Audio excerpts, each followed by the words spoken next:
Oke, kita masuk ke next materi, pertanggungjawaban pemerintah. Ini tinggal sedikit ya, kita pelan-pelan aja, slow but sure, sambil kalian mengerjakan tugas, baik tugas dari saya maupun tugas dari dosen lain ya.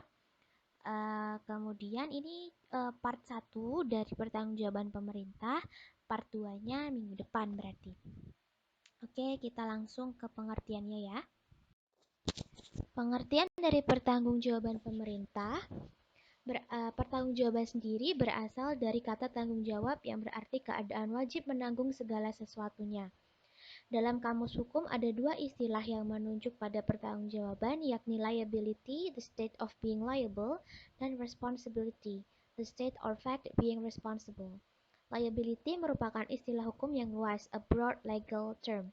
Di dalamnya antara lain mengandung makna bahwa it has been referred to as of the most comprehensive significance, including almost every character of hazard or responsibility, absolute, contingent, or likely. It has been defined to mean all character of debts and obligations. Artinya, liability menunjuk pada makna yang paling komprehensif, meliputi hampir setiap karakter, resiko, atau tanggung jawab, yang pasti, yang bergantung, atau yang mungkin. Liability didefinisikan untuk menunjuk semua karakter, hak, dan kewajiban. Liability juga merupakan condition of being actually or potentially subject to an obligation, condition of being responsible for a possible or actual loss, penalty, evil, expense, or burden. Condition which creates a duty to perform an act immediately or in the future. Kondisi tunduk kepada kewajiban secara aktual atau potensial, kondisi bertanggung jawab terhadap hal-hal aktual atau mungkin seperti kerugian, ancaman, kejahatan, biaya, atau beban, kondisi yang menciptakan tugas untuk melaksanakan undang-undang dengan segera atau pada masa yang akan datang. Sementara responsibility berarti the state of being answerable for an obligation and includes judgment, skill, ability, and capacity. Hal dapat dipertanggungjawabkan atas suatu kewajiban dan termasuk putusan, keterampilan, kemampuan, dan kecakapan. Responsibility juga berarti the obligation to answer for an act done and to repair or otherwise make a restitution for any injury it may have caused. Kewajiban bertanggung jawab atas undang-undang yang dilaksanakan dan memperbaiki atau sebaliknya memberi ganti rugi atas kerusakan apapun yang ditimbulkannya. Dari responsibility ini muncul istilah responsible government. This term generally designs that species of governmental system in which the responsibility for public measures or acts of state rests upon the ministry or executive council, who are under an obligation to resign when disapprobation of their course is expressed by a vote of one of confidence in the legislative assembly, or by the defeat of an important measure advocated by them, yang menunjukkan bahwa istilah ini pada umumnya menunjukkan bahwa jenis-jenis pemerintahan dalam hal mana pertanggungjawaban terhadap ketentuan atau undang-undang publik dibebankan pada departemen atau dewan eksekutif yang harus mengundurkan diri apabila penolakan terhadap kinerja mereka dinyatakan melalui mosi tidak percaya di dalam majelis legislatif atau melalui pembatalan terhadap suatu undang-undang penting yang dipatuhi mereka. Kemudian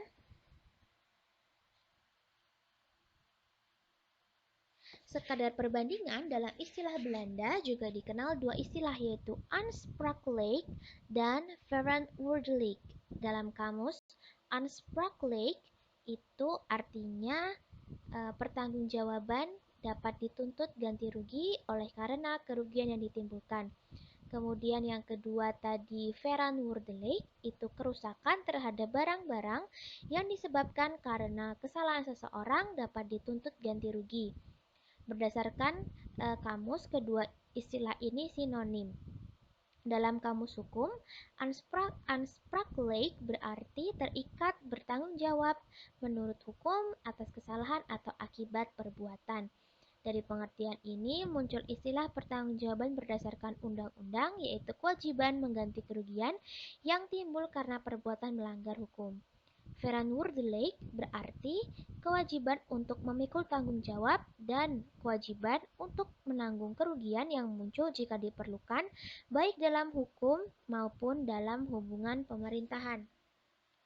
Dalam pengertian dan penggunaan praktis, istilah liability menunjuk pada pertanggungjawaban hukum yaitu tanggung gugat akibat kesalahan yang dilakukan oleh subjek hukum, sedangkan responsibility menunjuk pada pertanggungjawaban politik dalam istilah hukum Belanda. Tampak bahwa penggunaan istilah aansprakelijk hanya menunjuk pada pertanggungjawaban hukum, sedangkan verantwoordelijk menunjuk pada pertanggungjawaban hukum dan pertanggungjawaban politik atas pemerintahan.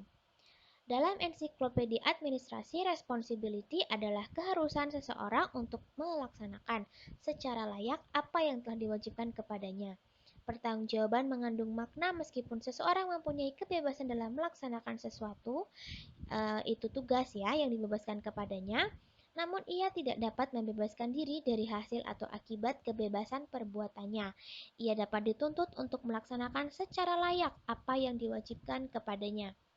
Berdasarkan perspektif hukum dalam kehidupan sehari-hari dikenal istilah pergaulan hukum, yang di dalamnya mengisyaratkan adanya tindakan hukum dan hubungan hukum antar subjek hukum. Pergaulan, tindakan, dan hubungan hukum adalah kondisi atau keadaan yang diatur oleh hukum dan atau memiliki relevansi hukum. Dalam hal ini terjadi interaksi hak dan kewajiban antar dua subjek hukum atau lebih yang masing-masing dilekati hak dan kewajiban. Hukum diciptakan untuk mengatur pergaulan hukum agar masing-masing subjek hukum menjalankan kewajibannya secara benar dan memperoleh haknya secara wajar. Kewajibannya itu benar dan haknya itu wajar, ya. Di samping itu bukan juga difungsikan sebagai di samping itu hukum juga difungsikan sebagai instrumen perlindungan bagi subjek hukum. Hukum diciptakan agar keadilan terimplementasi dalam pergaulan hukum. Ketika ada subjek hukum yang melalaikan kewajiban hukum yang seharusnya dijalankan atau melanggar hak subjek hukum lain, kepada yang melalaikan atau eh, melanggar hak itu dibebani tanggung jawab dan dituntut memulihkan atau mengembalikan hak yang sudah dilanggar. Beban tanggung jawab dan tuntutan ganti rugi atau hak itu ditujukan kepada setiap subjek hukum yang melanggar hukum, tidak peduli apakah subjek hukum itu seseorang, badan hukum, ataupun pemerintah. Aspek teoretik pertanggungjawaban hukum pemerintah. Ketika membahas perlindungan hukum dalam bidang perdata disinggung tentang konsep onrechtmatigheid. Konsep ini terdapat dalam Hukum Perdata pasal 1365 sampai 1367 KUH Perdata.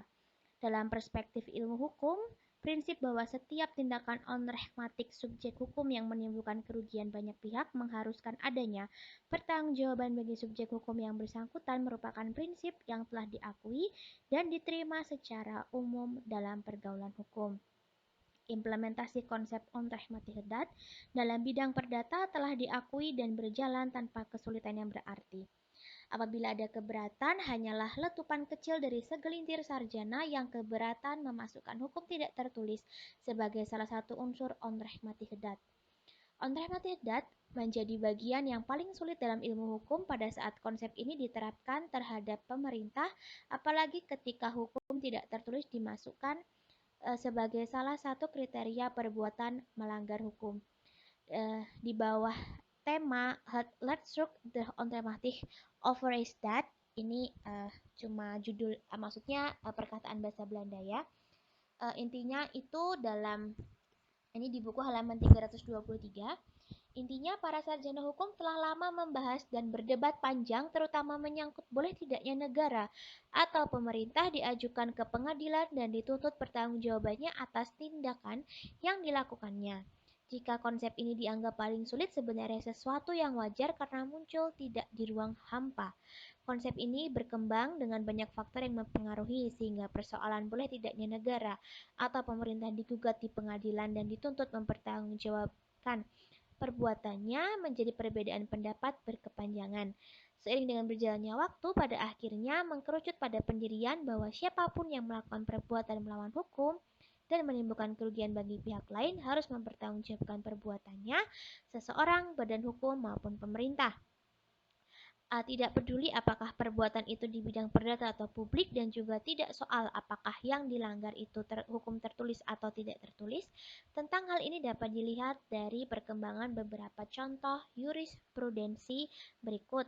Silahkan di flashback apa itu jurisprudensi ya.